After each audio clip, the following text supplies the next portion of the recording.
Everyone. Okie doke. So here we go. My name is Ann Dalton. I think I know pretty much all of you folks, but in case you don't, I'm the founder of the Lbaugh ADR practice section and its current chair, along with the handsome and talented Bill Merchant. I certainly hope he's here today because I'm giving him a compliment. Today, we're pleased to have Herb Freed as our CLE presenter. And just as a reminder, the CLE is being recorded for future use by Lbaugh. So let's all mind our P's and Q's. I want to introduce Herb. Herb has been a practicing mediator since 2006. He is board certified in, I'm sure he'll tell you because I missed that part of his intro. He's practiced law since 1976 here in Lee County with his lovely wife, Linda Freed, in the firm which is named Freed and Freed. He has a ton of credentials, so I'm going to let him go through that with you. He has been a mediator, as I indicated, since 2006. He's done more than 2,000 mediations, and he's certified in family, circuit civil, civil county, dependency, and he's also a qualified arbitrator. And he's a heck of a nice guy.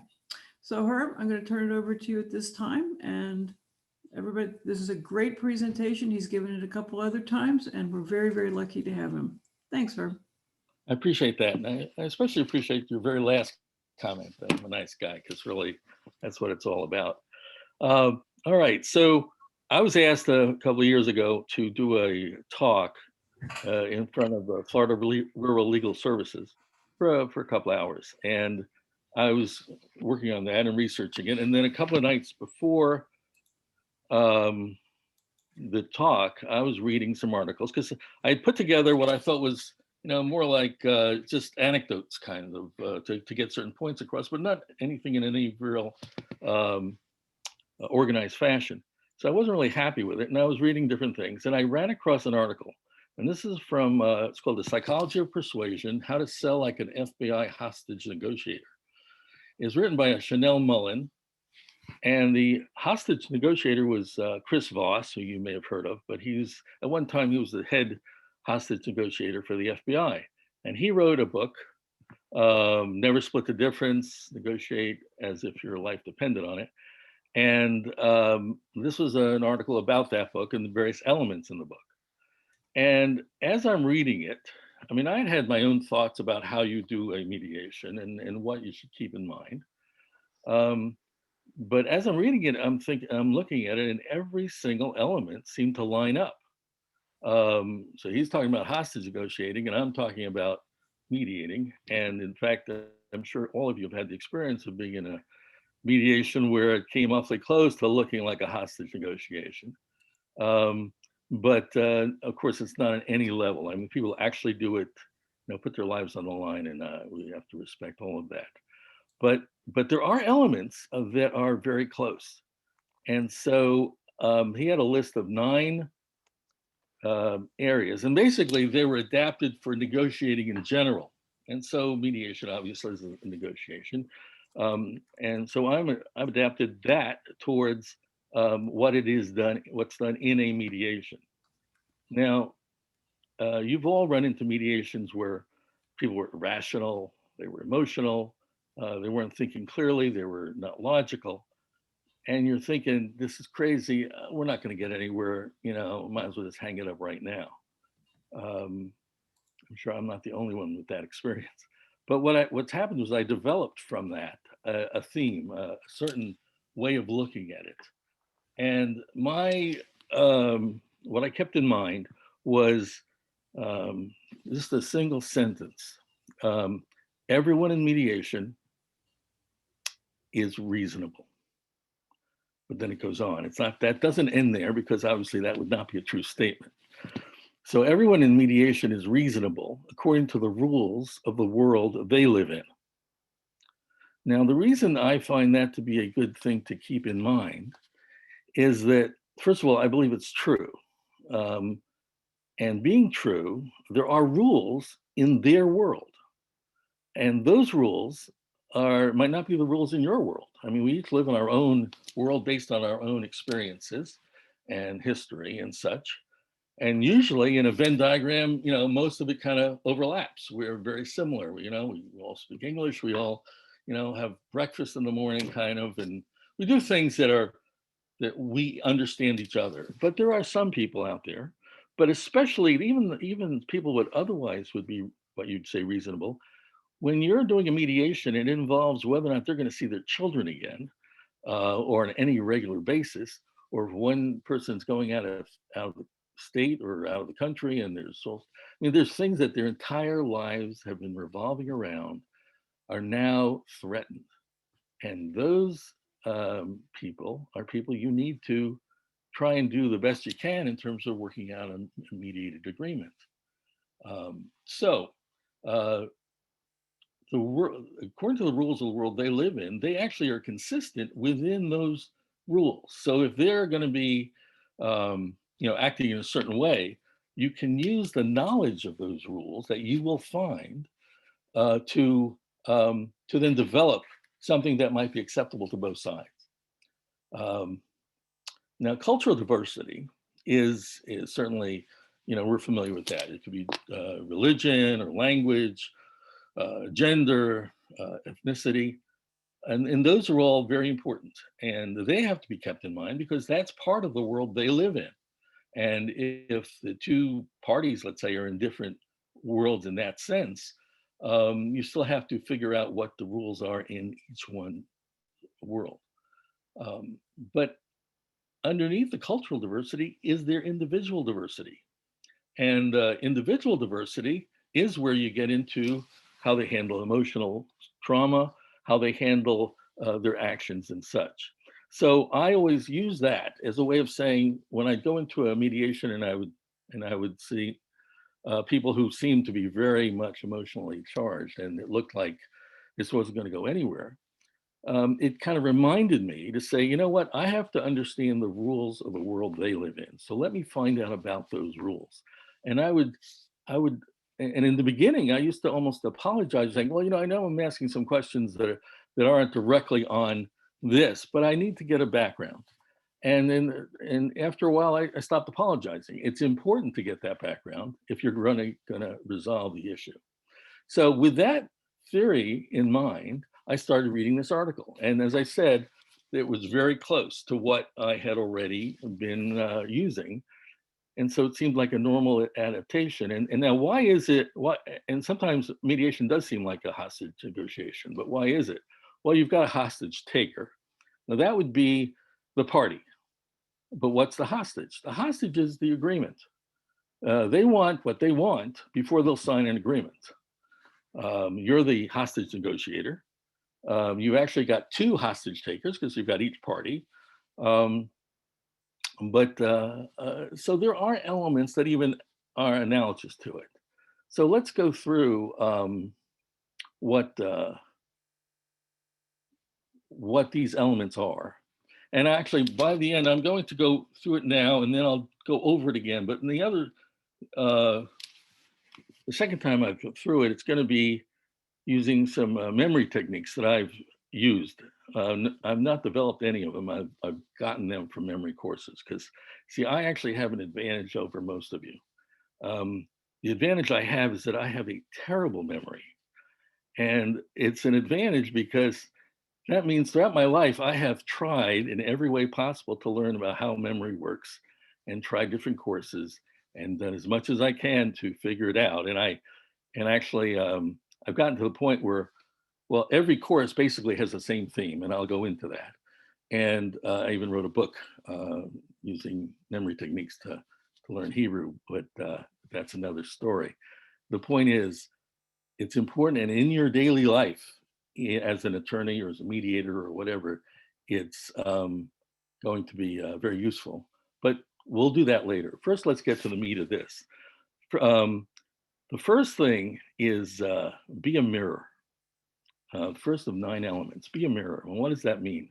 Be a mirror means to reflect that person. When they see you, they should see themselves.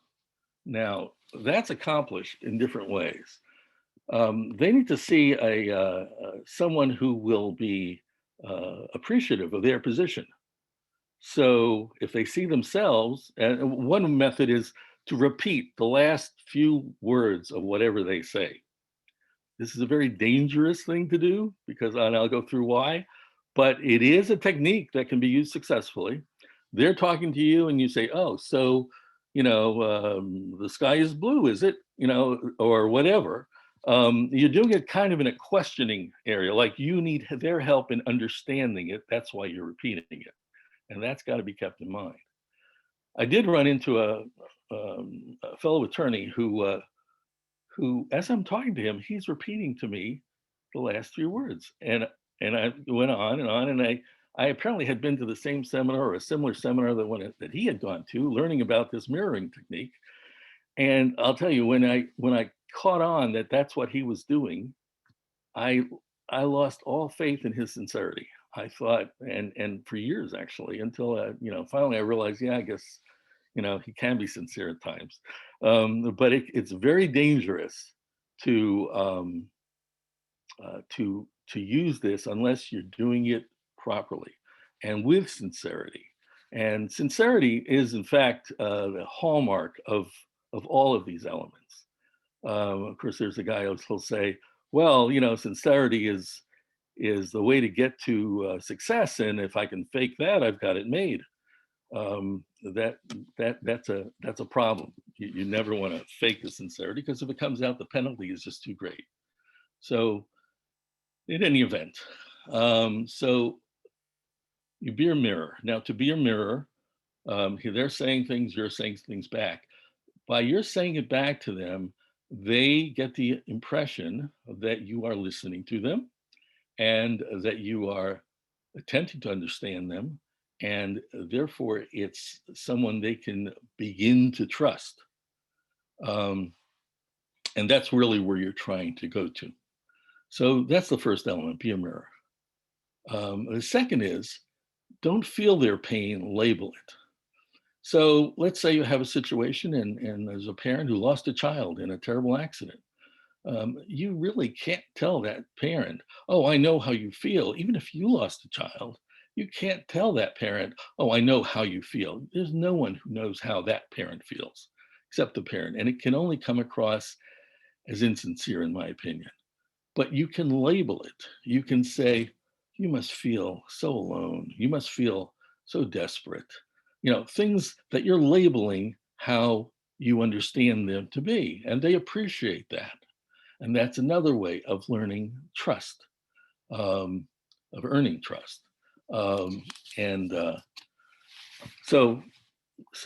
and don't feel their pain, because in feeling their pain,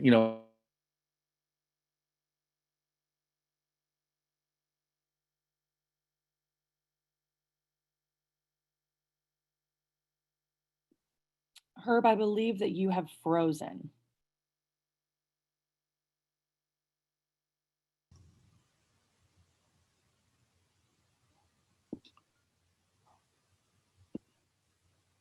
I'm trying to unmute. Yep, there you go. You're good.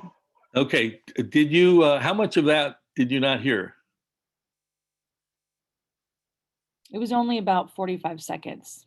Okay, what was the last part I said that you heard? This is a test. Anyone? You're probably all on mute. You're talking. You You're talking about labeling. You can unmute about, yourself. But in any labeling, event, yeah. all right, let me go through the.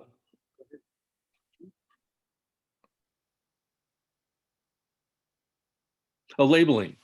Okay, good. All right, so you don't feel their pain, you label it. And by the way, if you stop hearing me, just raise your hand, go like that, and that'll tell me immediately that there's a problem. I don't usually have a problem with my web, the Wi-Fi here at all, but sometimes I guess it can come up. So you don't feel their pain, you label it. If you say, well, I feel your pain, I know how you feel, it can't help but come across as insincere in my thoughts. But you can label it, and then it becomes appreciated, that it's someone who if you can describe their pain, they feel like you're learning about it, that you're trying. Remember, the whole part about this is that they ultimately trust you enough to go the direction you want it to go. And these are negotiations for, I mean, you could be buying a car, or you could be negotiating with your child to do something. These are elements that work in almost any negotiation. All right, the third one is beware of yes and master no. Now, you'd think that no is a bad thing, but actually, especially in the beginning of any kind of negotiation, no is a good thing, because if they say no, they're going to have to explain why. And when they explain why, that gives you a clue and a window into their world, why they found it wrong. So, and that's what you're trying to do. You're gathering information about their world. That's what all this is about. Because once you do that, then you can work up a framework that you know will be acceptable in their world, or get pretty close to it and then adjust it from there. The fourth one is there are two words that transform the negotiation. It tells you, it's like a signpost. It says, you're on the right track, you're getting there. And what are those two words? Anyone have any thoughts what those two words might be? It's all right, you're all muted, you can unmute, but fine. That's right, those two words. Because when you say something, oh, so this must be like that, and they say, that's right, they're saying, you got it. Your thinking is correct along the lines that they need you to be thinking. So when you hear the words, that's right, that's a great sign. That's very good. The fifth element is bend their reality. Now, what does bend their reality mean? Their reality is, well, okay, I have an offer in mediation and it'll stay there. No matter, I'm going to reject it now, but I'll come back in a few weeks, or right before trial, I'll accept it, and that'll be fine. And you have to explain to them that that is not the real reality, because once an offer is made and it is rejected, it's gone. It can come back. Many times it does come back, but there's no guarantee. And so you have an offer, and in fact, sometimes it's very explicit. One side will say to the other, well, we'll give you today an offer of whatever it is, because if after today, we've got to do a whole lot of work and the offer is no longer on the table. And that would be a very explicit way of doing that. And so you're trying to get them to react that much quicker with an immediacy. And you've all seen this. You've seen this on almost every advertisement. You buy a car, it's on sale this week and this week only, or there's only 10 copies left of this book, you better buy one now. All that is bending reality. It's saying you need to hurry up, you need to make your decision, you need to go the way that we're telling you to go, basically. But you're not telling them to go. You're showing them the proper way for them to have the best experience. That's the theme of it. So if they thought that you were telling them to do something, they would reject it. And you never directly tell them, well, this is what you have to do. That would be the wrong way to negotiate. 6 is give your counterpart your control, or in the mediation sense, mediation is in fact what this is all about. You do an introduction in mediation, and then I'll often say, I'm the least important person in this room. You have your attorneys, you'll look to your attorneys for advice, but the parties themselves are the ones who make the decisions. And the decision in terms of settlement case is yours. So you've given them control. It's very consistent with that. In the way he's talking about in negotiating, when you're just negotiating on something, like buying a car or whatever, it's giving them the appearance of control.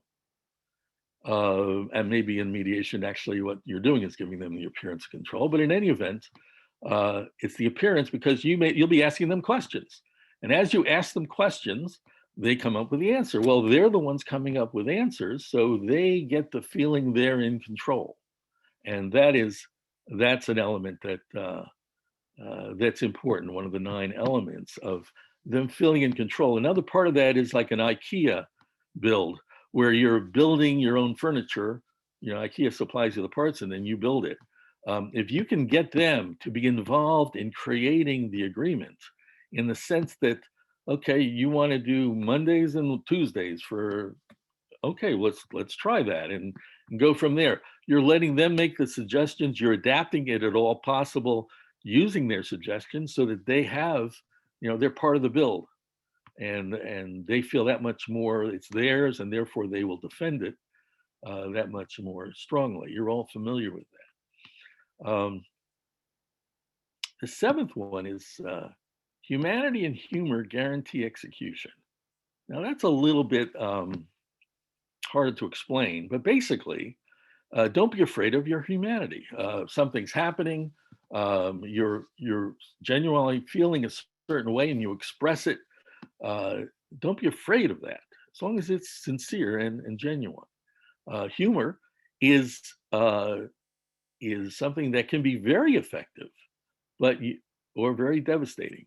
So you've got to be careful with that. It may be. I'll give you an example. Well, what I think worked, I was teaching a class on memories, and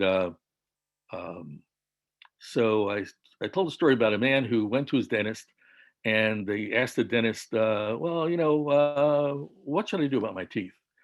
I'd like to keep them, and I'd like to have them a long time. I'd like them not to have cavities and things. So what should I do? He says, well, the dentist says, well, you should brush your teeth. And he says, brush my teeth? How many times a day do I have to brush my teeth? Oh, you have to brush it twice, morning and at night. Okay.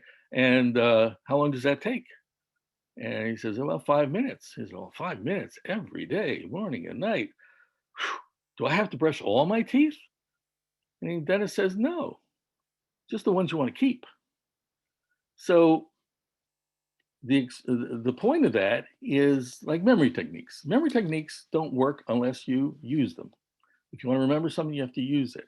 So that may or may not have been a good example. Maybe that's an example of a memory where it doesn't work. I don't know, or a humor where it doesn't work. But the point is, be very careful with it, because if you use it in a bad way, it may look like you're belittling that person's ideas, and it is much safer not to use humor. It's very rare that humor actually turns out to be a good idea. And if you're familiar with, going to court and hearings and such, it's very rare that anything humorous, unless the judge is saying it, works out. And humanity. So humanity is, as I said, what you're, don't be afraid of expressing what is genuine. Don't run away from it, but don't create it out of nothing. It's got to be there. It's got to be sincere. And as you see, sincerity runs through this whole, actual sincerity runs through this whole thing. 8 is bargain hard, because in negotiating, it doesn't mean that you just have to give up everything. If they're at 100 and you're at 50 and they go to 90, doesn't mean you have to go to 60. Maybe, and if you see yourself in those types of mediations and hearings or mediations where you're coming up with a number, let's say a personal injury case or whatever, after the first 2 or 3 times, you get a feel for where it's going. If one side's going down by $10,000 each clip and the other one's going up by $5,000 each clip, it doesn't take much to figure out where they're going to end up. And it has happened where someone might, let's say, go in and someone might say, they say 10, but we want to end up at 65. So let's go to 65 because that's where we want to be. And I'll talk to them about, what do they think? And it's always, what do they think or what do you think about if they heard 65, would the other person say, well, then therefore you're looking more like 80, or is where you're trying to go. You're willing to go up. So they understand that if they're at 100 and I'm sorry, if the other side's 100 and your side where you're at right then, not your side, of course, is at 50 and they want to end up at 65, well, maybe they'll go up at 3,000 the first time for their 10 and maybe another 3. And then they work it out and you go back to the others, say, well, okay, they're at 63,000 and you're at or 53,000 and you're at 100. or you went down to 90. So what are you going to do now? So the point is, you need to get there slowly sometimes, because there's steps that actually have to be taken. Every so often, someone will try to do it one step or two steps. It just doesn't seem to work out. But bargaining hard is appropriate, and you can end up getting a better situation than you first anticipated.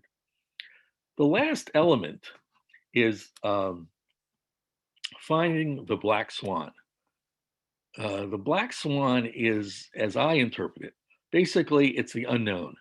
It's when you're in a mediation and you've talked to both sides and they're together, and then you separate and you know there's something going on. The first thing I'll typically ask is, okay, what is going on? What haven't you told me? And then they'll go through, well, there's a drug use, or there's criminal action, or different kinds of things that they didn't hint on. And so I don't blame them, because it would have just been emotionally a problem. But there's okay. At this point, I just got to note that my Wi-Fi is unstable, so please use your hand if you can't hear me. The black swan is what you don't know. And in learning about the rules of the world they live in, look for that. Look for something, that just doesn't seem right. With various possibilities, why won't he allow you? Or let's say you had one where it started off with the mother wanted the father to only have supervised visitation, and the father wanted equal time. That's a pretty wide gulf. But we worked out, and especially with the mother working on what was behind the issue of the supervised. And I really, at this point, I forget, but it was typically like, well, he's got a girlfriend that I don't trust, that she's been a criminal or whatever. And so it's got to be supervised. And then I go over to him and I say, well, she says there's a girlfriend that's a problem. And he said, oh, I haven't had that girlfriend in months. I don't ever see her again. And this is my current wife, and I'm married, and she's a school teacher, and so it got to a point where it ended up being a very amicable, and I think it ended up being equal time. But you have to understand where they're coming from. Now, one of the things that I do, and that I understand not that many mediators do, is at the beginning, in the introduction, I'll say, it is confidential, of course, and we talk about confidentiality in general with a couple of exceptions. But then when we go into separate rooms, you may want to tell me something you want me to know, but you don't want the other side to know, and that's fine. Just say that part's confidential. And then I won't repeat what you said to the other side. If you don't tell me it's confidential, then I'll assume I can use whatever you tell me in my discussions with the other side to try and get the case settled. Is that okay with you?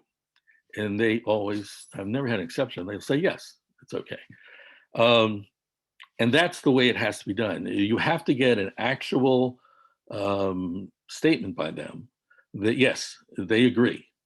Then now this frees you up from having to repeat everything that you had a nice discussion with them, what you're allowed to say and what you're not allowed to say. Because if they haven't told you anything is confidential, you're free to say it. Now, you're not going to tell the other side, well, their bottom line is this or that. Of course not. You're going to still only tell them what you believe is appropriate to settle the case. But if inadvertently they had told you, well, his friend is in the 4th grade and he likes to, whatever, some kind of innocuous thing. But had I not gone through that, and everything had to be approved before I could reveal it, and I went through everything, and I didn't talk about the friend in the 4th grade, and then I'm talking the other side, and I happened to slip that, yeah, well, he's got a friend in the 4th grade, and he wants to, whatever that is. And then later on, the first side says, I don't want this anymore. Why'd you tell him about the friend in the 4th grade? That, not that was important, but that gives them an edge to say why they should not have the agreement, because something was revealed that shouldn't have been revealed. So this gets away from all that, because it's a whole lot easier to just remember what they're telling you, do not reveal. and of course, you don't reveal any of that. But it's always surprised me that very few mediators seem to take that extra time to do that, and then makes it a lot easier later on. In any event, that's the way I do it. Now, these negotiating techniques can be used all the time. They can be used when you're, like I say, buying a car, or you're negotiating with the lawyers about your clients, or in a mediation, and that essentially is the list. In fact, I have the book here. I kind of reread it a little bit last night. It's called, Never Split the Difference, by Chris Voss. I don't he's not paying me to say that. I'm just saying it's a good book. You ought to read it. It's helpful. It kind of helps you understand the mechanics of negotiating and where things are. And I think that's always very good. There's a,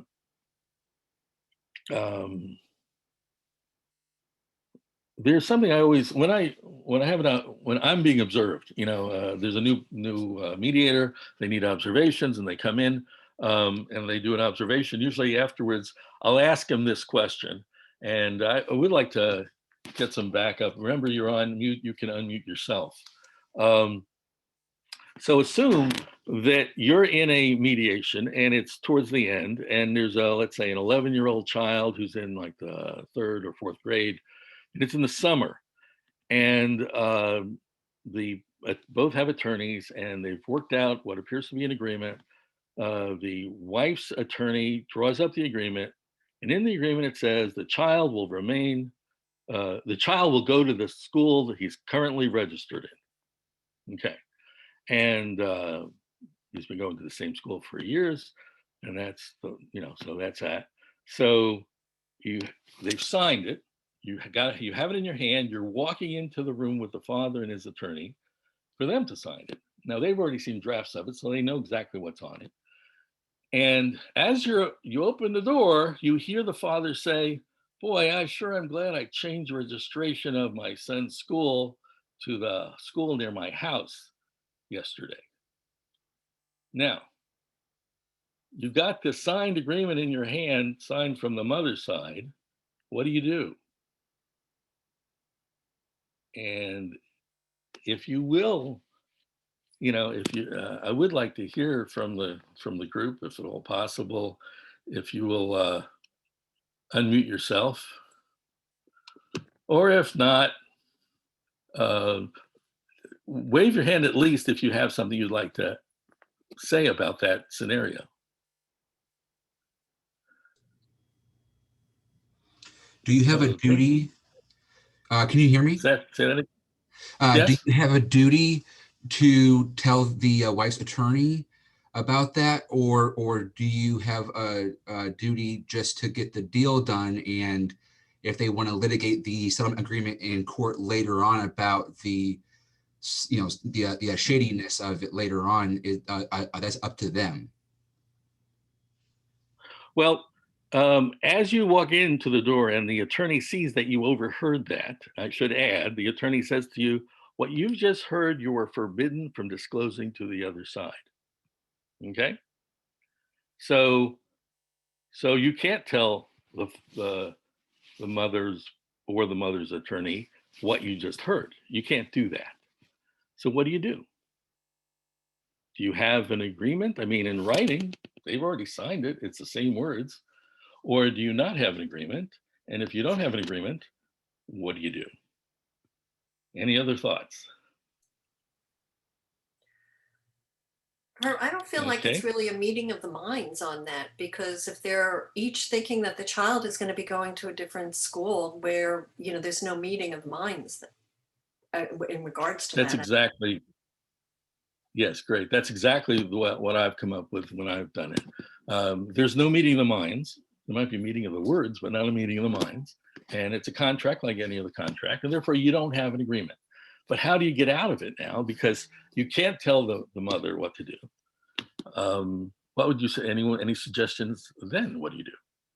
Well, normally in an agreement, if they are specific about a school, I put that in the agreement. But the attorneys wrote the agreement, and you didn't write the agreement, and it didn't seem like there was a problem until it came up. So how do you make it into something that will work as a mediated agreement? Okay, my thought on it is you basically talk to the father's attorney, and you say, I understand I can't tell them if you don't. First of all, there's no meeting of the minds, so we don't have an agreement. And basically, there's an impasse unless you give me permission to go back to the mother's attorney and say, look, there's a problem that came up. He's actually been registered somewhere else. And so why don't we see if we can work out where the child will go to school now? And otherwise, we could agree to everything else and leave that decision to the judge, or we could just say there's no agreement whatsoever. But if you don't, you need to give me permission to do that. If you don't give me permission, then all I'll have to be able to do is say impasse, and I won't even be able to give the reason why there's an impasse. And then out the front door, maybe you'll end up signing it without knowing why, and there'll be a problem. But then the mother's attorney will say, aha, now I understand why there was an impasse. In any event, I've had close situations, not that exactly, but where I've talked to where something that was to be confidential. And I said, well, you know what, if we can let the other side in on it, that will be the key to really making this whole thing work, and you can work something out. And I've never had a situation where the attorney has said, no, don't tell them, after that explanation. And they have actually said, okay, fine, let's go through it. They go through it, they figure out where they're having the problem, and then it resolves. So that's the way I would be handling it. I believe that's appropriate. All right, so now let's talk a little bit about the memory techniques, if it's all right. Now, if anyone wants to disappear on me, that's fine. But it is something that I've used at times. It's very helpful. In fact, I gave this talk in front of the Association of Family Law Professionals at Sassy's on one of their luncheons. And I didn't take any notes with me. And I went through all 9 in order, and I didn't miss one, and I didn't confuse any. And I was sure when I was doing it that I was correct. So how did I do that? Well, it turns out memory is photographic. You actually have a photographic mind. The problem is not in the photograph part of it. The problem is finding the photograph after you've taken it. So imagine your mind with a big stack, a truckload of photographs. And now you're trying to remember where, something in your memory, and you can't, because you can't find it in a big stack of photographs. So this is a method of organizing it so that you can find what you have put in the organization in an organizational way. You can imagine a child might be required to take the coats. Let's say his parents are having a party, and it's up north, and there's winter, and so people have coats, and they say, well, we'll come by the bedroom, you take the coats, put them on the bed, and then when they leave, you'll give them back their coats. And the first week it works fine. There's only like 5 people who came. But then they have a big event, and there's like 100 people, and they're coming, and the coats end up on the bed. And then when someone's leaving, they say, okay, I'd like my coat. And there's a big stack of coats, and they can't find them. And he doesn't know, it's very difficult. It takes all night to find all the coats.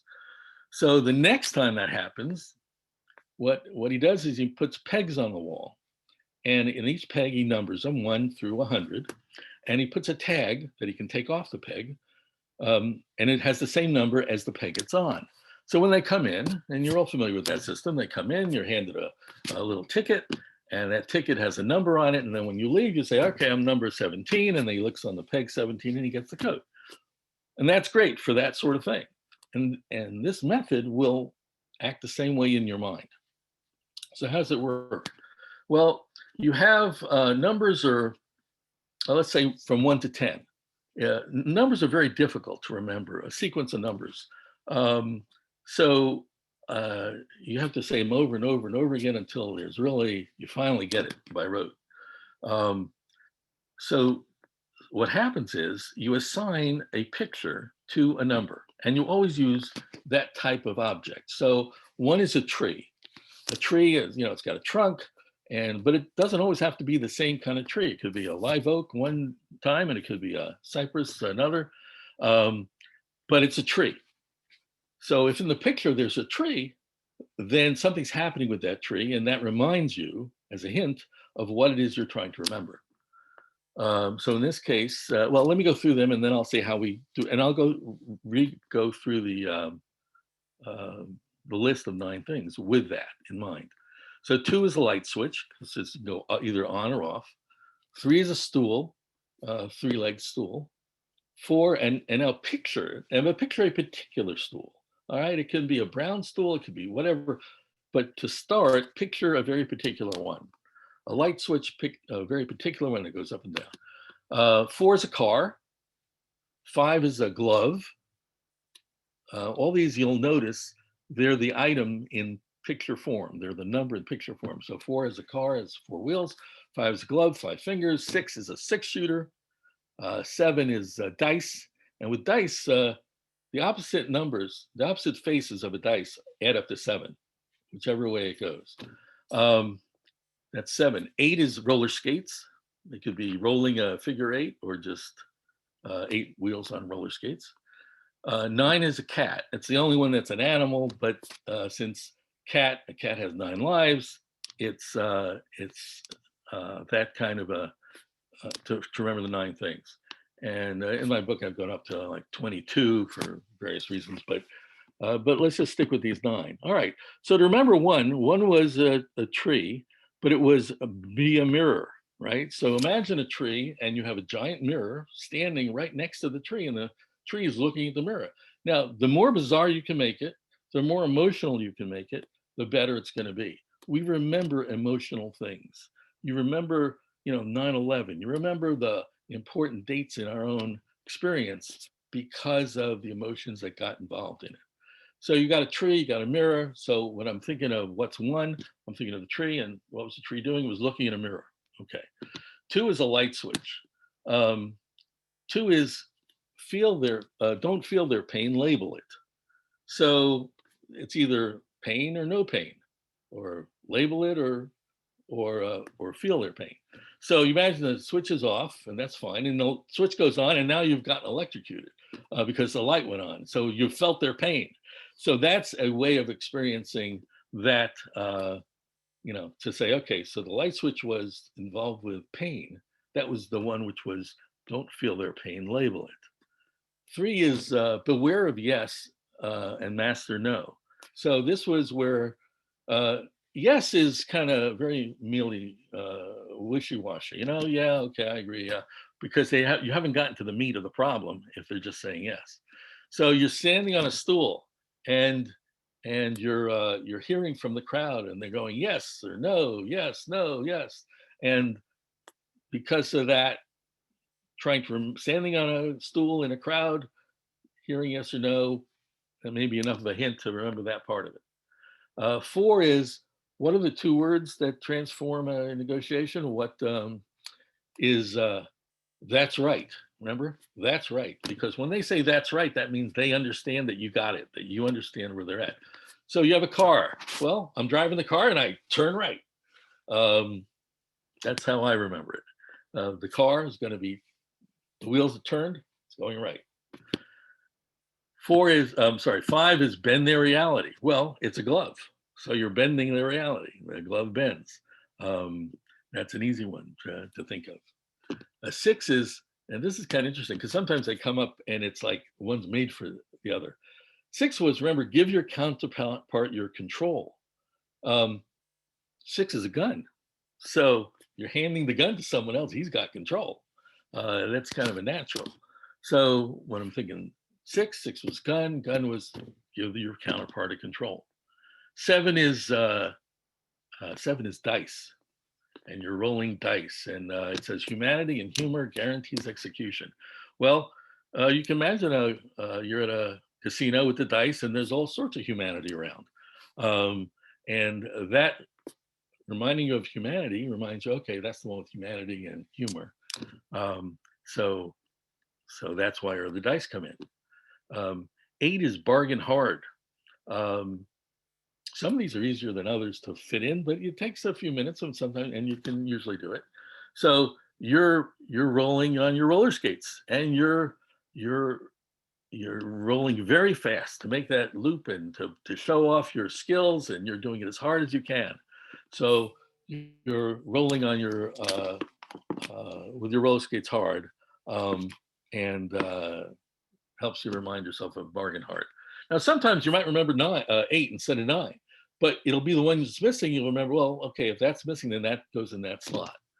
9 is find the black swan. And again, you have a coincidence, because the black swan is an animal, is a swan, and a cat is the only one that's an animal, and that's in this one too. So you can imagine the cat is a black cat, and it's kind of transforming into a swan. So you have you remember it as you're finding a black swan, because you know it's cat. You think, what's that cat doing? Oh, wait, it's chasing a swan, or something of that nature. And once you do that, it's not like rote at all. You know for certain, if I said 5 is a glove, that's bending reality.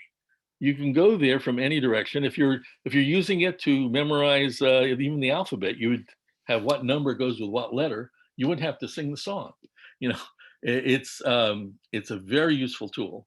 And there are obviously many other techniques for memory, but I just thought it'd be interesting to go through that. So the main theme, if you leave with nothing else, it's remember, everyone in mediation is reasonable according to the rules of the world they live in, and it's our job to find out what are those rules and how do you adapt that to come to an agreement. Any questions?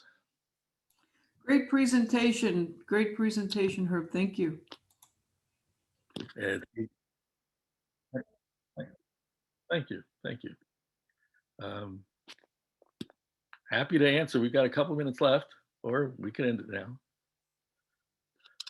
Thank you from Carolyn. If you want to send me a chat, that's great too. Let's see, maybe there was something on the chat that I didn't get.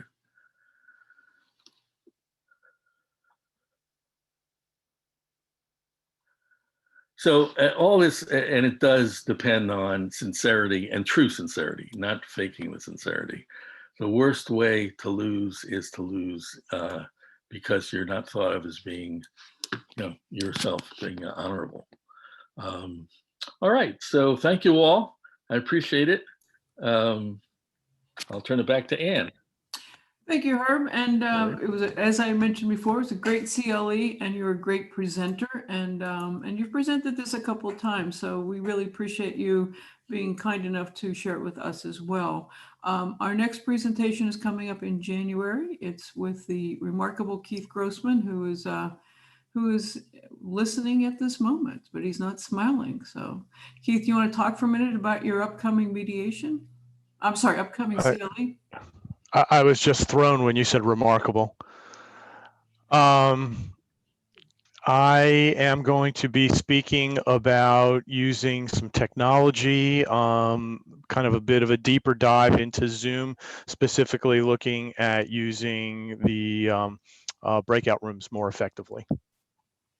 A fascinating topic we can all certainly learn a lot from.